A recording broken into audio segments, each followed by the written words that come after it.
Hello, this is Tarregor. This video is a Twitch stream that was not edited, so it's gonna look like a Twitch stream. Welcome to my vision of World of Warcraft Classic Plus. The design direction of WoW Classic Plus, of my vision of WoW Classic Plus, is substantially different from that of retail WoW circa Shadowlands, and the private servers, Vanilla Plus and Turtle WoW. It's also different from those. This is partially because it aims to fix Vanilla WoW's many problems first, flesh out and polish it second, and add new content third. Scrolling. Where the fuck was I now? This was part of a playlist of videos. Check this video's description for a link to the playlist. The document displayed is my vision of World of Warcraft Classic Plus, and the document's version number is version 1.5.15. All versions of the document are based upon patch 1.12.2 of World of Warcraft. That is, the one right before the Burning Crusade pre-patch. If you just want to know about the general design direction of my vision of World of Warcraft Classic Plus before you otherwise look into this, then watch the introductory video in this playlist, or read the document yourself and look at the list of major features. A link to the document is in my channel's About page.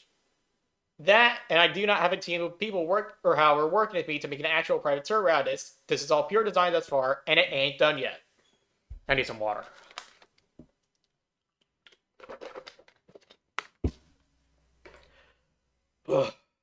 Okay. Before I go into the actual changes that I want to make to the dungeons and raids, it is worth talking about the concept of difficulty. Real difficulty that is not artificial is the kind of difficulty that stays difficult after you and everyone else involved knows what they're supposed to do, and in the case of role-playing games, have full best and slot forever gear and full buffs and consumables with an optimal party of raid that's all at the level cap, if applicable. That's all at the level cap. Save video scripts.txt. To impose real difficulty upon a player, you'll generally have to test one of three things. The first way is by testing the player's reaction time. This, of course, means testing your ability to do something very quickly after the game gives you some sort of indicator to do it, such as the delivering bomb debuff to Period 90 during the Baron Gadon fight. However, lag exists, and green ping is not, well, instantaneous or what have you, so, yeah. You can only test that so well. You can only go so hard on testing reaction time, unfortunately, because online games. The second way is by testing the player's precision of input. An example of testing the player's precision of input is telling the player that you're about to have a very short window of things to push a button during a few or several seconds later, and then expecting the player to push the button within that tiny window, which may be a few frames in duration. A more obvious example would be a platforming segment, wherein you have... Why is that a comma? Why is that a period? That's supposed to be a comma. Wherein you have to jump from tiny platform to tiny platform without falling off. Yeah, platforming segment with tiny platforms. And the third way is something that you're already very familiar with as WoW players. Testing the player's situational awareness. This, of course, means testing your ability to keep track of stuff so they don't get killed by it, which is generally these days, if it's complicated enough, going to be accomplished by a 41st raid member. Or in the case of retail, 21st raid member. You can also throw in a bit of RNG to make the elements of memorization be harder to apply to the player's success. But don't use too much RNG, lest the game becomes legitimately unfair in one or more manners that are not intentional. Now, because this is a game where a lot of players have to stand still for substantial consecutively long spans of time, in order to use most of their important abilities, such as Frostbolt or fucking Healing Wave, never mind the fact that online games have ping, there are many, many ways in which you cannot afford to test the player's reaction time without the game, which would be easy. To test the player's reaction time without the game being unfair, which should be easy enough to imagine that I won't have to provide any examples of that.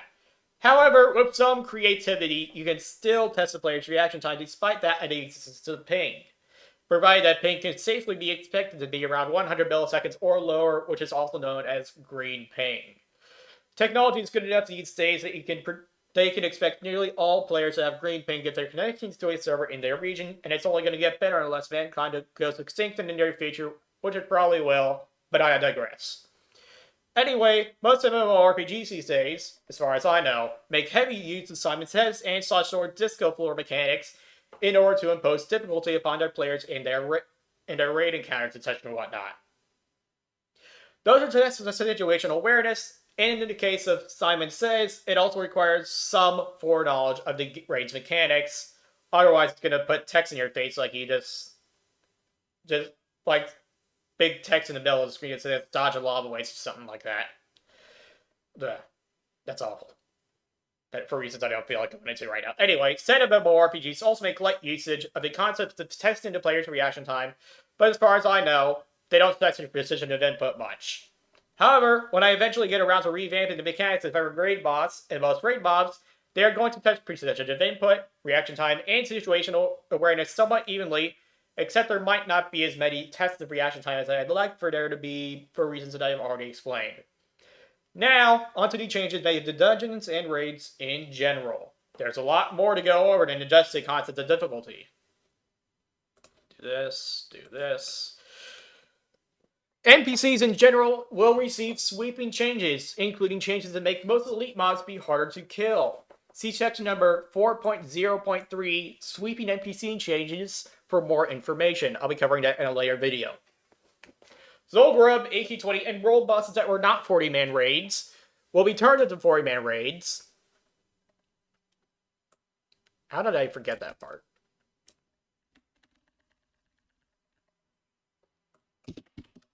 World bosses are going to be 20-mans.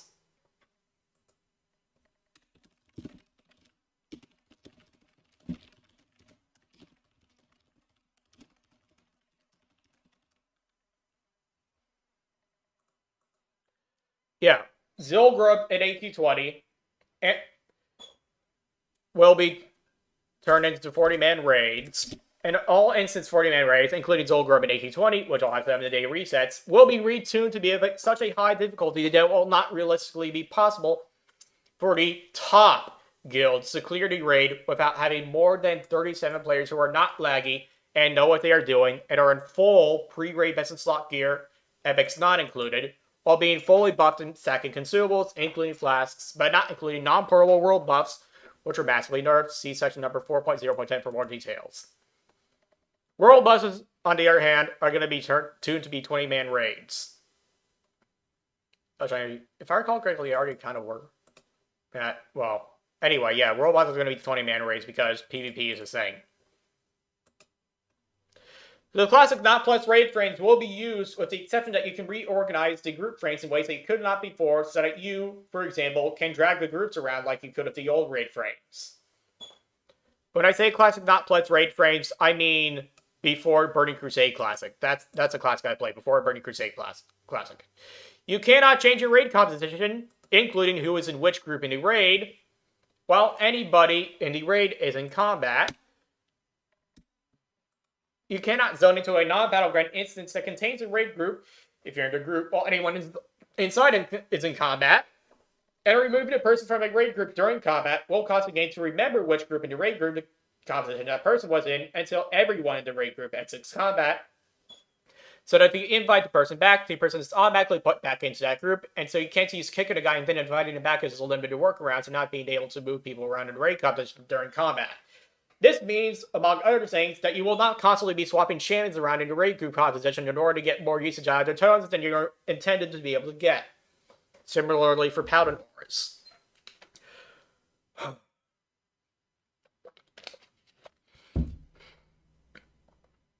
Good old water. To make instance farming be less profitable, the maximum number of instance resets per hour will be reduced from 5 to 4. A larger reduction would probably be too restrictive. When a rare mob that is in an instance, so not Bohan or Shovel Lantern or likes, when a rare spawn that is in an instance spawns, they spawn normally, but when they don't spawn, they technically spawn, except they're permanently under Game Master invisibility, with the exception that you can target them through that Game Master invisibility. That different version of Game Master invisibility. This does not mean that you'll be able to target the actual Game Master, so they'll use actual Game Master invisibility, not the de facto kind. The mob Furthermore, will never be targeted by any effects, beneficial or not, that would otherwise target him, as if it had Game Master invincibility, and it will never attack a player or player's minion or put anything else in combat, but you can still target him with a targeting command that uses its name or something similar enough to it. Obviously, the rare mob, in this case, will not have a differently colored name, like unfriendly mobs with a different shade of red in their nameplates than hostile and hated mobs. This will prevent players from reset coming instances to force rare mobs, such as Shed Rune Watcher, to spawn, which will make rare mobs stay rare. Okay, so imagine this. You zone to Upper Blackrock Spire, you get out of your Upper Blackrock Spire group and zone into it, and you get into that corner to the entrance hallway, the left corner of the entrance hallway, and you start targeting Shed Rune Watcher. You will always target Shed Rune Watcher every single time. However, there is a very high chance that Shed Rune Watcher is not actually able to be seen or killed. You can just target him. That's basically how that is, in a more simplified way. And he won't suddenly appear when you get to him either. If he's actually there, he's actually there. But if he's not actually there, it'll seem like he's actually there until you actually walk over to where he is and see that he's not actually there. By the way, ellipses of dream vision were removed from the game. All beating stones will be removed from all dungeons. They were a bad idea anyway, and they were not turned into summoning stones until the Burning Crusade. Concerning raid IDs, the maximum amount of players that are allowed to be saved to any given raid ID will be no higher than 47. If 47 people are saved to a raid, then additional players who are not saved to that raid ID will automatically enter a different raid ID when they zone into the raid, making a new ID if necessary. I did set that apart. Even if the raid leader is part of the first raid ID, and the additional players are in that same raid group. This change will, to a large extent, prevent guilds from cheesing raids by drastically altering the raid compositions for certain boss fights, and guilds will still be able to change people out for a raid in case someone can't make it for some reason because like he has a doctor's appointment or some shit like that. Or his mom suddenly died or something. To help flesh out the game, pre-laid traps will be added to some places in Azeroth where there's hunter NPCs, with pets or not, of a high enough level, whether they be in the open world, in dungeons, or in raids. They'll be mostly tripping these NPC traps will be mostly inconsequential in the open world. They'll be somewhat consequential in dungeons, but not enough that every group will want to have a rogue in it. It'll be consequential period in 10-man raids. It'll be very consequential in Blackrock Spire, and it'll be lethal in 40-man raids. Beyond that, I have not defined such traps at all. Except the year stuff that's in here. Said traps, in instances or not, will only respawn when their associated enemy respawns. As an exception, however, no traps will be put near raid bosses. Furthermore, all non-player character traps will randomly be placed within a 30-yard radius of their spawn point or patrol of their associated NPCs, spawn point, or patrol route, changing every time he respawns. On a related note, Rexar will not use traps. He's not that kind of hunter. One of the few quality of life changes in this saga, and actually several. To save some guilds a lot of grief, when you attempt to enter a raid that someone else is saved to without being saved to that raid instance yourself, you, before being allowed to go through the instance portal or be teleported into your raid, will get a 15-second pop-up window mentioning that one or more raid bosses in the raid ID that you are attempting to enter are dead, and asking if you want to be saved at that raid. If you click yes, you enter the raid and are saved to it, but if you click no or the timer runs out, or you get more than 5 yards away from the entrance, then you do not enter the raid or get saved to it. In this case, those are the Swift Walker counts as the entrance, as does the Blackwing Glare Orb. I'm very aware that this change is already in Classic, not Plus, but it's not Vanilla WoW. This document is based on Vanilla WoW. What the hell is this thing on my keyboard? It's an antique brush.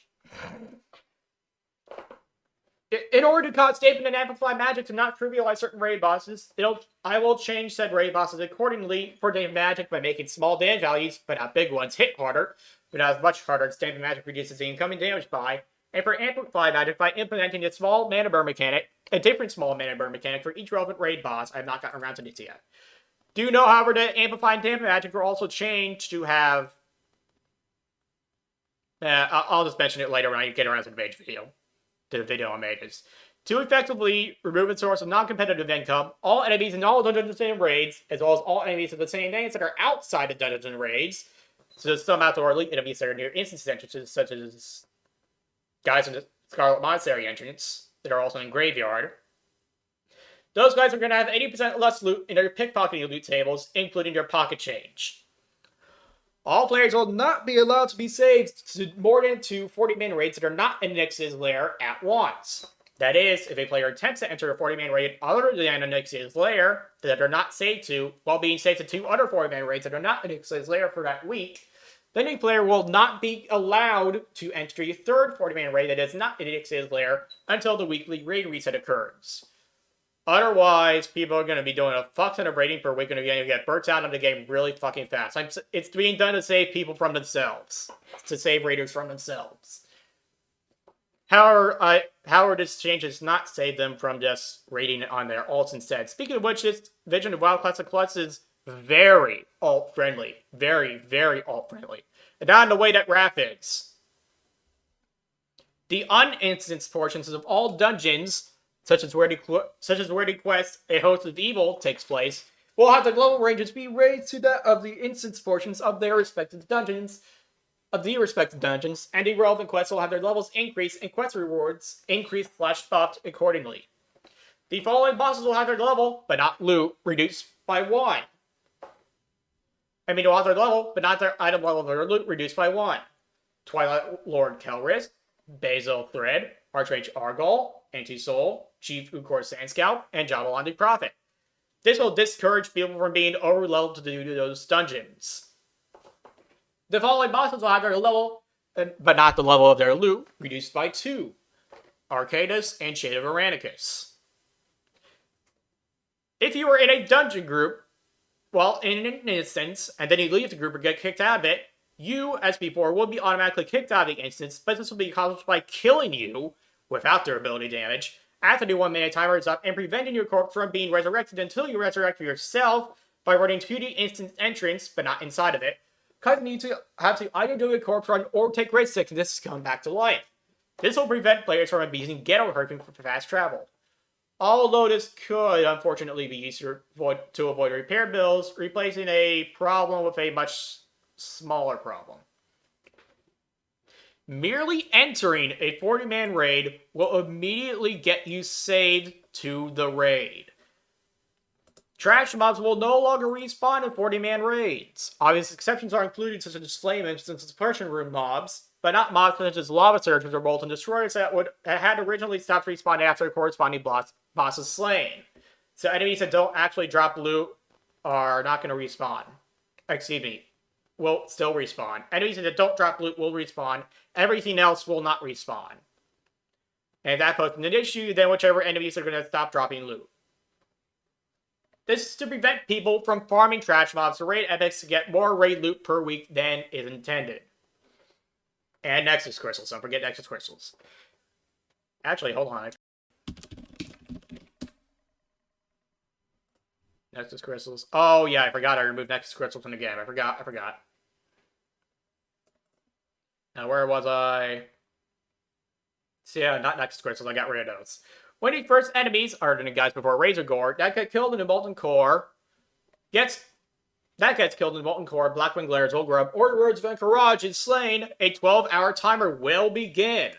If this timer ends without every boss being slain, then the entire raid will be absurdly flooded with an absurd amount of trash mobs, making it basically impossible to clear the rest of the raid that week. This change and comparable changes made to the other 40-man raids will serve to prevent people from respecking back and forth for a single raid, given that respecking is a lengthy cooldown now, and it also serves to make epic items stay epic and make people not do too much raiding per character per week. But again, they can just raid on their alts. But they'll only get so many alts, just like vanilla.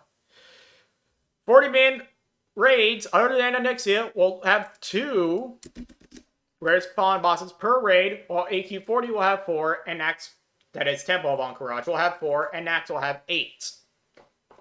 Each rare spawn has a 20% chance per raid ID to spawn, and they each have loot tables 20% as large as all raid bosses have, which compensates for their being rare, meaning you'll have a reasonable chance to get everything under loot tables compared to normal bosses in a reasonable amount of time, considering whether or not the mobs even spawn in the first place.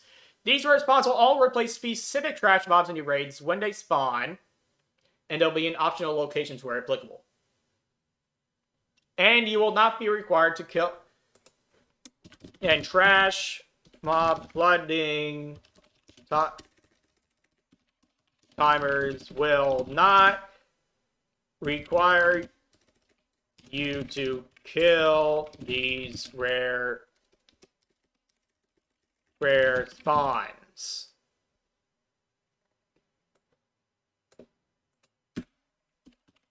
Remember to make trash mob flooding raid timers not require the players to kill rare spawn bosses.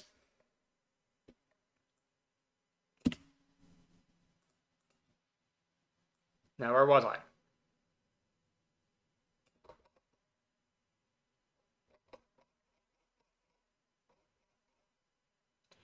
Okay, here. Where is that? Ungilded people may not enter 40-man raids. Period. If you get kicked out of your guild during a 40-man raid, then you will be instantly teleported outside of the raid's entrance, even if you are already saved to the raid. However, you'll still count against the hard cap of 47 players that are allowed to be saved to the raid at a time. To the raid ID at a time. And you'll still count towards the hard cap of 47 players that may be saved to the same raid ID. People who have not been in the same guild for at least 14 days, including offline time, between raid resets or not, since they were last invited to a guild, excluding time spent being in a guild before having left it or having been kicked from it, are not allowed to enter 40-man raids either. When a 40-man raid ID is generated, it will be tied to the guild of the first person that entered the raid. All people who are not in that guild are not allowed to enter that raid ID, and of course, this will not prevent a different person in that guild from entering that raid in a different raid group to form a different raid ID. A single guild is not allowed to have more than 8 raid resets, excluding Onyxia, across all their players per week, including characters who get saved to a raid and then get kicked out of the guild and or deleted. This means that if, across all the guild's characters, even if you then delete the character. Just in case. This means that if, across all the guild's characters, they have 8 raid resets, 40-man raid resets, of course, all raid resets are 40-man, then 80 remaining people in the guild who attempt to enter a new 40-man raid ID will be unable to enter the raid until a reset is available for your guild, or 2 if you're trying to do AQ40 or Nax. Because AQ40 and Nax both require 2 raid resets to do. Because they're big raids. And Nax is a 2-week lockout instead of a 1-week lockout. This will but yeah, more on that later. This will largely prevent guilds from cycling through brand new level 60 rogues and druids to reset scum 40-man raids for rare spawns, while allowing guilds to do 2 main raid resets and 6 alt raid resets per week, and allowing guilds to exchange each reset for an extra chance at specific rare spawns via said rogue and druid alts. The above mechanics about having to be in a guild to raid cannot be changed by any guild member, including the guild master, and all those mechanics also apply to the guild master. The above mechanics will not apply on any server until said server has undergone, that is,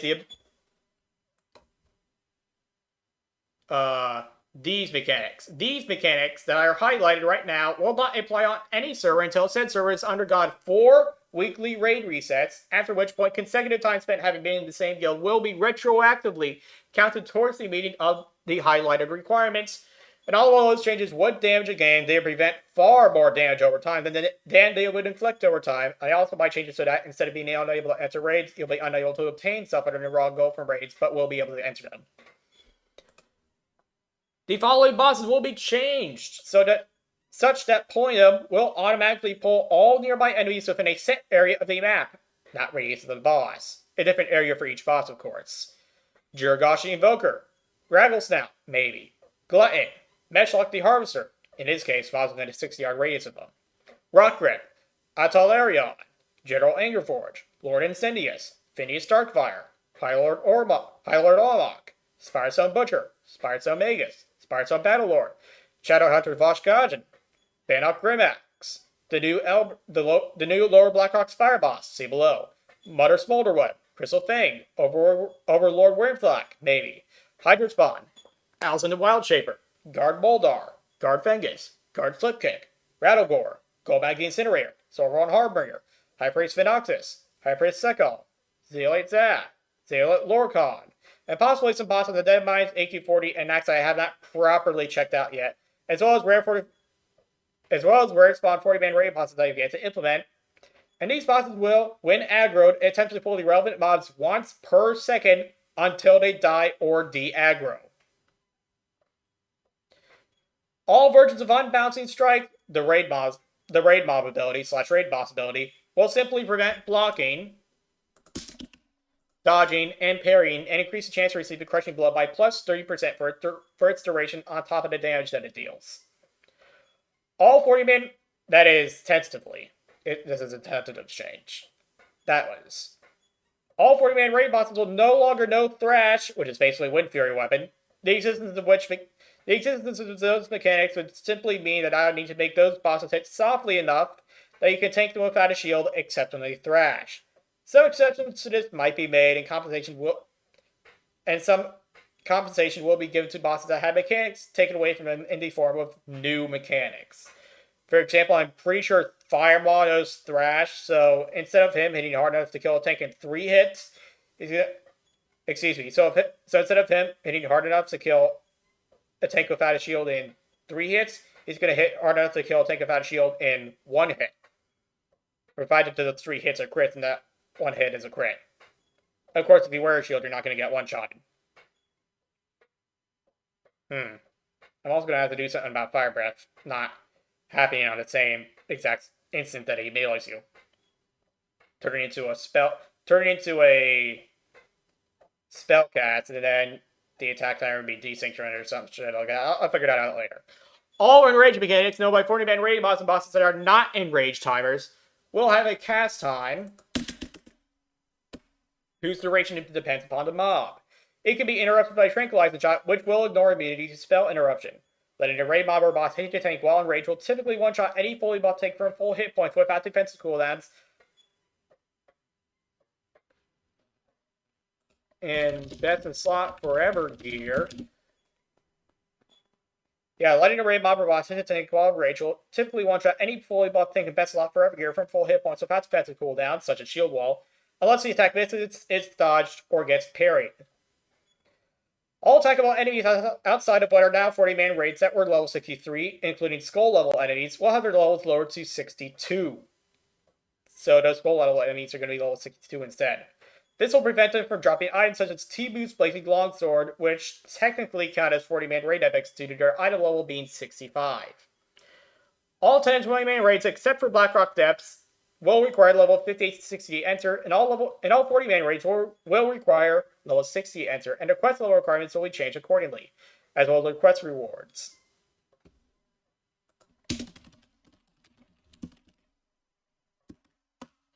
Some doors and chests in dungeons and raids will require lockpicking to open.